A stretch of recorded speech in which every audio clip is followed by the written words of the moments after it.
Hello guys. कैसे हो आप सब? ये तो आप कमेंट करके बता ही दीजिए।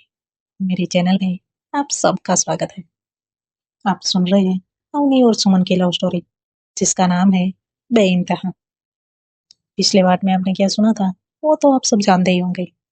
अब हम आगे सुनते हैं। सुमन अवनी से गुस्सा होकर अपने घर चली गई थी, और फिर आद्या और विधि उसे मनाने के लिए उसके घर चले जाते हैं। यहाँ सुमन की बहन संध्या भी उसके पास जाती है, और वो तीनों मिलकर सुमन को समझाते हैं। संध्या सुमन को पूछती है, सुमन, मुझे जो भी हुआ सब बता। सुमन जो भी हुआ था वो सब बताती है। संध्या पूरी बात सुनने के बाद कहती है, देख सुमन, अगर वो उस मैन के साथ बातें कर रही थी तो तुझे आराम से उससे पूछना चाहिए था ना। तो ऐसे गुस्सा करके बार बार नाराज हो जाएगी तो जैसे दादिया ने कहा, तुम दोनों का रिश्ता आगे कैसे बढ़ेगा? अब तो ये बता। सुमन संध्या की तरफ देखती है, फिर कहती है, दी, लेकिन वो भी मुझे जेलस करने के लिए बार बार मेरे सामने ही किसी और लड़की से फ्लर्ट करती रहती है।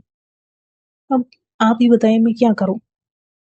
संध्या सुमन को समझाते हुए कहती है, सुमन, आध्या सही कह रही, तुम पहले उसे बता दो कि तुम उसके लिए क्या फील करती हो। तभी विधि कहती है, सुमन, जैसा तुम फील करती हो वैसा ही वो भी फील करती है, और ये बात तुम भी जानती हो और हम लोग भी जानते हैं। मुझे भी लगता है कि तुम्हें एक बार अभी से बात करनी चाहिए। सुमन कहती है, लेकिन वो उसी में उनके साथ हंसते हुए बातें करते करते आ रही थी, जिसके बारे में उसने बताया था कि वो उसे जानती तक नहीं। अगर वो उसे जानती नहीं तो ऐसे कैसे बात कर सकती है? संध्या सुमन का हाथ पकड़ गए थे। देखो सुमन, तुम ऐसे ज्यादा ओवर थिंकिंग मत करो, सीधे उससे बात करके पूछ लो ना। देखो सुमन, हर रिश्ते में भरोसा होना चाहिए, और एक दूसरे से हर छोटी बड़ी बात शेयर करनी चाहिए, ताकि अगर कोई भी प्रॉब्लम आती है तो दोनों साथ मिलकर उसे सॉल्व करें। अगर तुम ऐसे अभी से बात नहीं करोगी तो वो भी परेशान होगी, और तुम भी। मुझे लगता है तुम्हें अभी से इस बारे में बात करनी चाहिए। तभी संध्या कहती है, देख, अभी का कॉल आ रहा है। संध्या सुमन को कॉल उठाने के लिए गई थी, लेकिन सुमन कॉल नहीं उठाती। यहाँ उन्हीं सोचती है, मैंने ऐसी भी क्या गलती कर दी, क्यों मुझे इस तरह से इग्नोर कर रही है? दो तीन कॉल करने के बाद भी सुमन जब कॉल नहीं उठाती तो उन्हीं गुस्से में अपना फोन सामने दीवार पे फेंकती है, और उसका फोन टूट जाता है, और वो गुस्से में ही सामान पैक करने लगती है। और फिर कुछ देर तक सोने की कोशिश करती है, लेकिन उसे नींद ही नहीं आती। फिर वो सोचती है, दादू के पास कुछ देर जाती हूँ। इतना सोच के वो दादी के पास आती है। दादी उसे देखती है तो तुरंत ही कहती है, क्या हुआ मेरे बच्चे को, क्यों इतनी उदास है? मेरी बहू से झगड़ा हुआ है क्या? अवनी दादी के पास जाकर उन्हें हग करती है और कहती है, दादू, आप कैसे जान लेते हो कि मैं उदास हूँ? दादी उसे अपने पास बिठाती है और कहती है, दादी वो तेरी, मुझे तेरा ये चेहरा देखकर सब पता चल जाता है कि तू खुश है या फिर उदास है। अब बता, क्या बात है? अवनी दादी की गोद में अपना सर रख के सोते हुए कहती, दादू, मुझे नींद नहीं आ रही, प्लीज आप सुला दो ना। दादी कहती, ठीक है। फिर अवनी दादी के गोद में सर रख के अपनी आंखें बंद कर लेती। दादी उसके सर पे हाथ फेरती है। अवनी कुछ देर में ही ऐसे ही सो जाती है। कुछ देर बाद अवनी की मोम अवनी को आवाज लगाते हुए दादी के रूम में आती है और देखती है कि अवनी सो गई है, तो वो उसे उठाने लगती है। तभी दादी उसे कहती है, उसे कुछ देर तक सोने दे, थक गई है वो। फिर कहती है, बहू, तू तो शॉपिंग करने जाने वाली थी ना? अवनी की मोम कहती है, हाँ माँ, वो सोचा अवनी को भी साथ लेकर जाऊं, लेकिन वो तो सो गए हैं।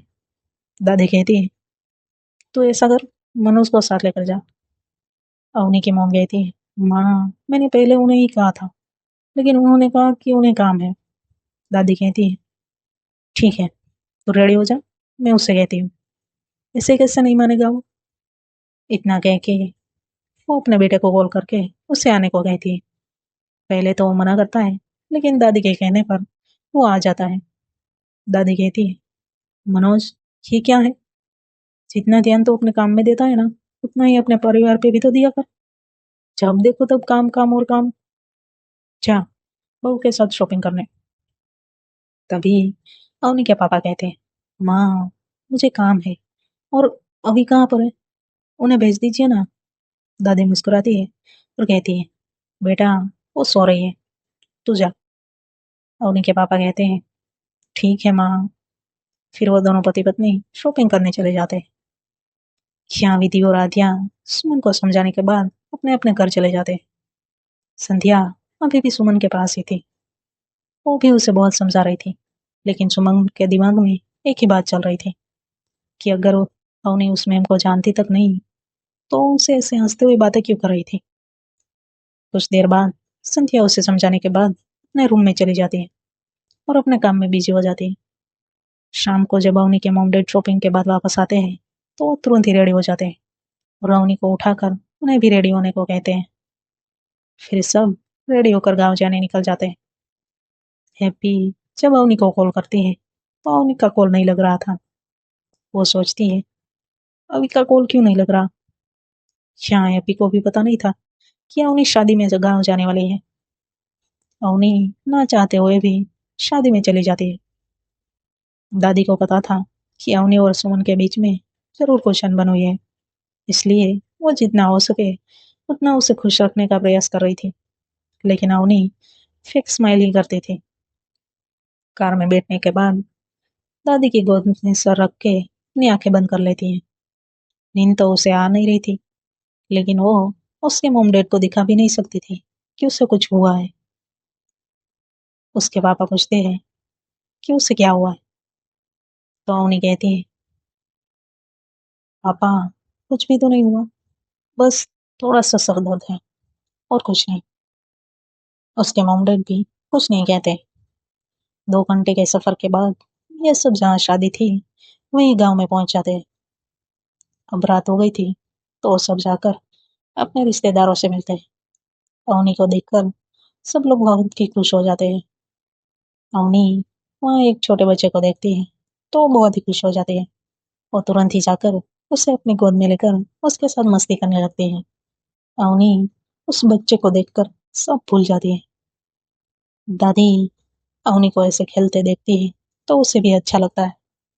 डिनर करने के बाद कुछ देर तक सब बातें करते हैं और फिर सोने चले जाते हैं। अवनी दादी के साथ ही सो जाती है। अब दूसरा दिन होता है, तो एपी कॉलेज जाने के लिए निकलती है।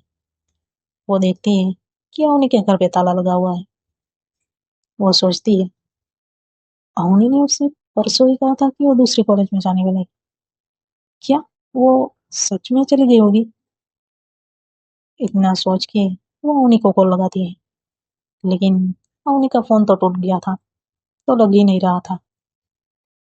तभी वहाँ राहुल आता है और हैप्पी को कहता है, हे क्या हुआ? और फिर अवनी के घर की तरफ देख कर कहता है, अभी कहाँ पर है, और उसके घर पे ताला क्यों लगा हुआ है? वो कहीं जाने वाली थी क्या? हैप्पी कहती है, पता नहीं, और उसका फोन भी बंद है। राहुल कहते हैं, उसके पापा से पूछते हैं। हैप्पी कहती है, हाँ तू अंकल को फोन लगा। राहुल हैप्पी के पापा को कॉल लगाता है, लेकिन वहाँ गांव में नेटवर्क का इश्यू था, तो उन्हें भी कॉल नहीं लग रहा था। यहाँ हैप्पी दादी को कॉल लगाती है, तो उन्हें भी कॉल नहीं लग रहा था। फिर वो अवनी के मॉम को कॉल लगाती है, तो उनका भी फोन बंद आ रहा था। अब हैप्पी और राहुल दोनों परेशान हो जाते हैं। तभी अवनी के पापा के गैराज में एक अंकल काम करते थे, वो वहां आते हैं और कहते हैं, क्या हुआ बेटा, तुम दोनों यहाँ क्यों खड़े हो? तभी राहुल कहता है, अंकल यहाँ घर पे ताला क्यों लगा हुआ है? तभी वो बताते हैं कि वो सब उनके रिश्तेदार के यहाँ शादी में गए हुए हैं। हैप्पी और राहुल को ये सुन के राहत होती है और फिर ये दोनों कॉलेज चले जाते हैं। यहाँ सुमन भी कॉलेज आ गई थी। वो ये सोच कर आई थी कि वो अवनी से बात करेगी, लेकिन वो जब हैप्पी और राहुल के साथ अवनी को नहीं देखती तो वो तुरंत ही हैप्पी को पूछती है, हैप्पी, अभी कहाँ है? हैप्पी कहती है, वो तो उनके रिश्तेदार के यहाँ शादी में गई है। सुमन कहती है, वो कब आने वाली है? हैप्पी कहती है, पता नहीं, मेरी कल से उससे बात नहीं हुई। सुमन कहती है, तुम दोनों साथ में ही घर जाते हो, फिर भी तुम्हारी बात कैसे नहीं हुई? हैप्पी कहती है, हाँ, हम दोनों साथ ही घर गए थे, लेकिन शादी में जाने वाली बात उसने मुझे नहीं कही थी। वो तो आज जब मैं उसके घर उसे बुलाने गई तो ताला लगा था, और उसका फोन कितने बार ट्राई किया मैंने, फिर भी बंद आ रहा है, और उसके मोम डैड और दादी का फोन भी नहीं लग रहा। तो फिर हमने उसके गैराज में काम करते अंकल को पूछा, तो उन्होंने बताया कि वो शादी में गए हैं। सुमन थोड़ा सा उदास हो जाती है, फिर हैप्पी से पूछती है, तो वो वापस कब आने वाले हैं?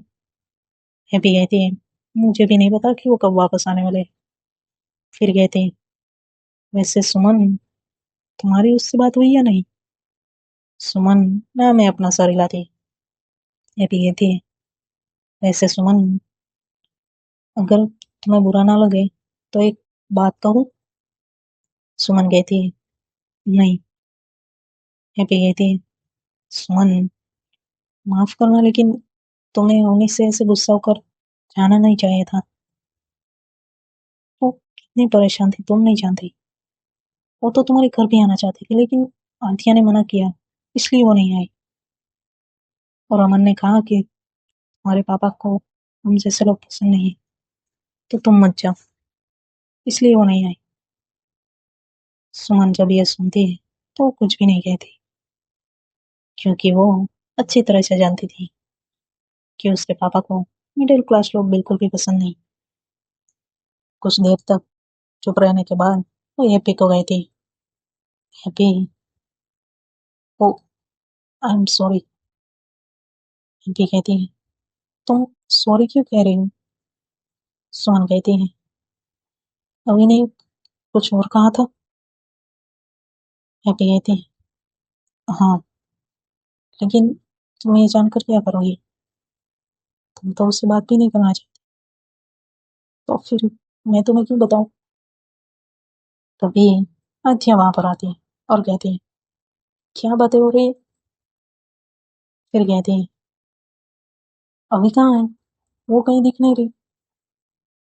फिर वो सुमन की तरफ देखती है और कहती है, सुमन, तुमने फिर से कुछ किया है क्या? तभी हैप्पी कहती है, अभी शादी में गए हैं। आध्या कहती है, फिर भी तुम दोनों के चेहरे ऐसे उतरे हुए क्यों हैं? सुमन कहते हैं, कुछ नहीं यार। तभी वहाँ प्रोफेसर आते हैं और वो पढ़ाने लगते हैं। सब लोग ऐसे ही पढ़ने लगते हैं, लेकिन सुमन का ध्यान कहीं और ही था।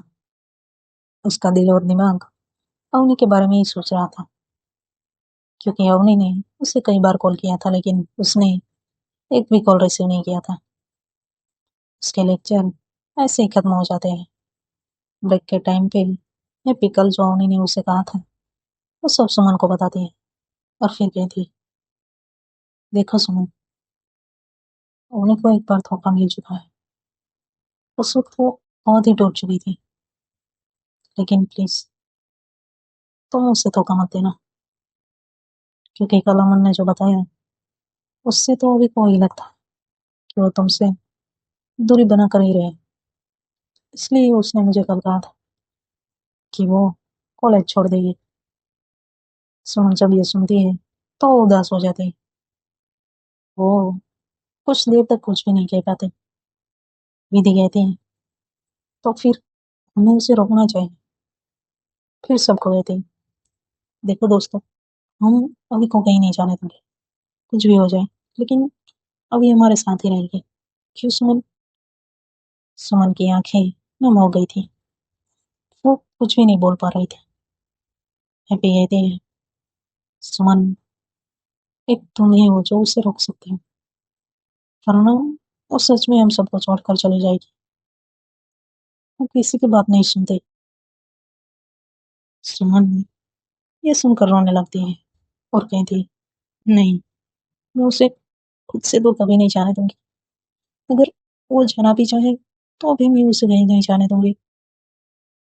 फिर वो अपना फोन निकालती है और अवनी को कॉल लगाती है, लेकिन अवनी का कॉल नहीं लगता। फिर वो हैप्पी को कहती है, उसके मोम डैड को कॉल करके देखो ना। हैप्पी अवनी के डैड को कॉल करती है, तो उसके डैड का कॉल बड़ी मुश्किल से लगता है। अवनी के डैड जैसे ही कॉल पिक करते हैं तो हैप्पी उन्हें पूछती है, अंकल अभी से बात करवाइए ना, और उसका फोन नहीं लग रहा। अवनी के पापा कहते हैं, बेटा मैं बाहर आया हूँ और गांव में नेटवर्क का इश्यू है, तो शायद नहीं लग रहा होगा। फिर हैप्पी कहती है, कल आप वापस कब तक आने वाले हैं? अवनी के डैड मुस्कुराते हुए कहते हैं, बेटा शादी में आए हैं तो 2 दिन के बाद ही आएंगे। हैप्पी कहती है, ठीक है अंकल। इतना कह के वो कॉल रख देती है।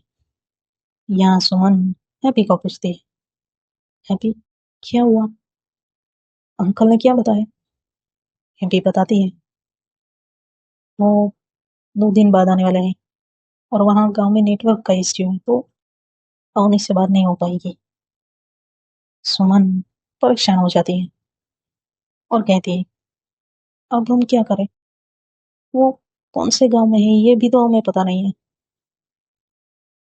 हैप्पी कहती है, अगर पता भी होता तो हम लोग वहाँ कैसे जाते? सुमन उदास होकर कहती है, मुझे अभी उससे बात करनी है।